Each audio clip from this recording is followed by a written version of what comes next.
This is Howard Gray again, and welcome. We're going to spend the next few moments talking about Ignatius as an administrator, and specifically as a spiritual administrator, and indicate as we go along exploring what this means, how it can apply to your own work and to your life.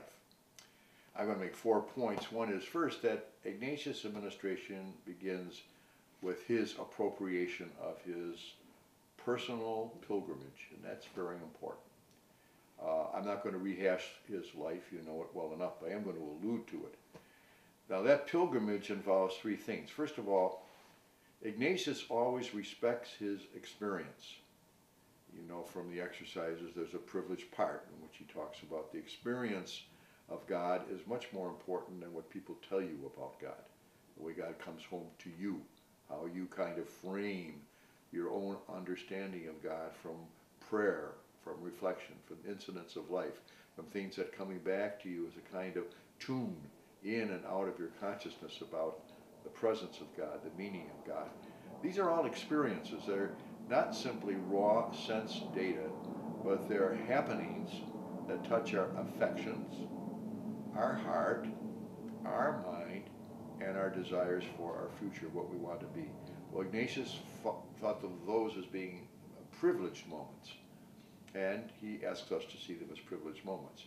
Now, that experience for him was one of pilgrimage. It was growing, it was evolutionary, it was a process. It wasn't all at once. And in that experience, he began to discern a pattern, things that kept repeating themselves with a certain urgency or importance or vibrancy. So they said, this is important. Now, one of those was the idea of helping people.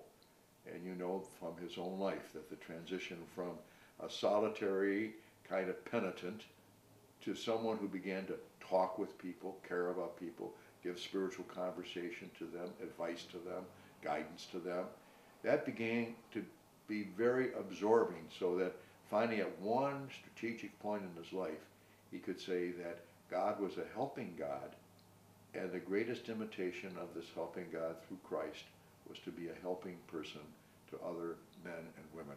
And that kind of became his fixation, his spiritual star that in that pilgrimage he followed.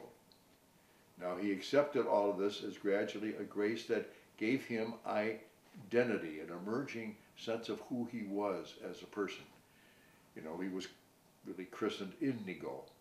Gradually he changed that to Ignatius, and that change of name symbolizes a change of destiny, and that destiny was tied into helping people, and helping people gave him a pastoral kind of personality, and that pastoral personality became active, and that action gradually became an identity that the church had not seen before, someone who wished to be a religious, but at the same time very much absorbed by and involved in the world of other men and women.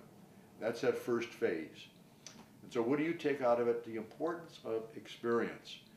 Ed Peck and I were talking about the Lilly grants.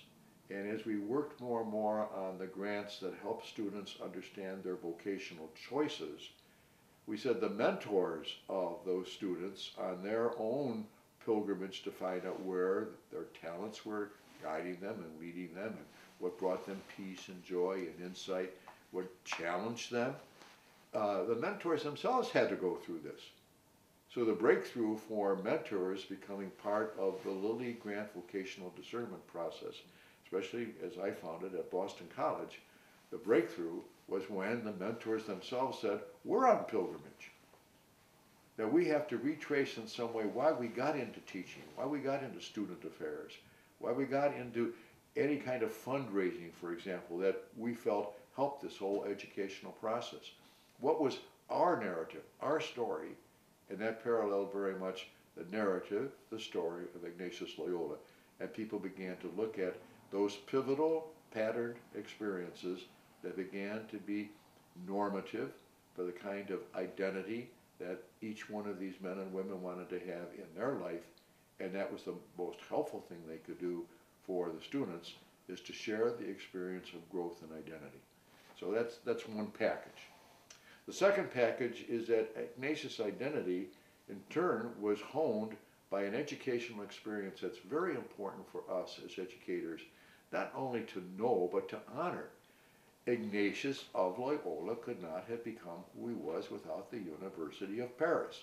It was an integral part of his personality, of the way he found God, of the way he socialized that experience, and out of that socialization of experience with a group of companions, the way he began to see it as a movement that eventually would become the Company or Society of Jesus.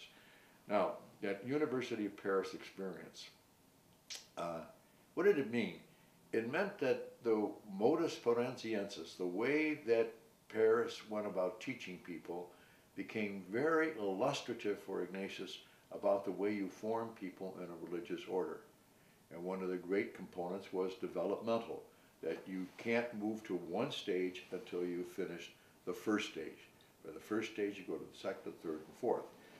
You see some of that, of course, although it antedates the University of Paris. The whole experience of the spiritual exercises was refined by the University of Paris. You have that same developmental model, first week, second week, third week, fourth week.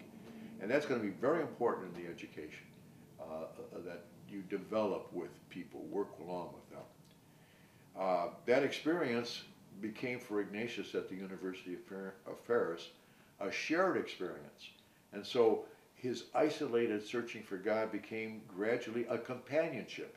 He found people like Francis Xavier, Peter Favre, James Lainez, people who gradually grew to be his friends in the Lord. And that was all because of that university experience. And these companions working together gradually realized that what they shared in common was not only a natural affinity and affection, they liked being together, they liked going on a picnic together, they liked sharing their values, but out of those values was emerging a corporate call, a corporate vocation. And that was to help people together in a mission, being sent in the likeness of Christ to do the work of Christ in their time and their place through their personality. Now, all of that happened at the University of Paris, and of course gives us an understanding of how important these university years are. They are formative. They were formative for Ignatius, and they're formative for us, and especially for the young women and men who come to us and expect not only to be led to a job, but to be led to an insight into what the meaning of life is, what their life, what it's about, how they fit into an institution, how you bring in loyalty to tradition and innovation that is the work of the Spirit together. And that's what Ignatius did at the University of Paris.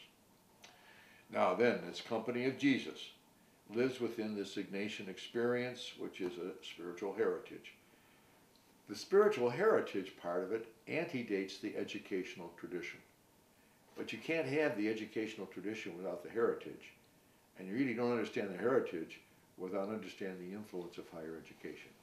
For at its root, from its very beginning, the Society of Jesus honored the intellectual life. That was an important part of its formation, its experience, its training, and the way in which it saw finally it could help people. Schools came out of that great desire. They were not in the original design of this Company of Jesus. They grew later, but they became, by the time of Ignatius's death, they were probably one of the most important ministries of the early Society of Jesus. Now, what Ignatius did was to take this experience and gradually find a way to codify it in the document we call the Constitutions of the Society of Jesus. 10-part document. It talks about the entrance into the society of a young person, his development as he goes through the particular course, what constitutes his own training, his immersion, and so on. And as I say in the article, in that training, one of the most important components is in Part 3 of the Constitutions, the idea of attention, reverence, and devotion, which we'll look at a little bit later.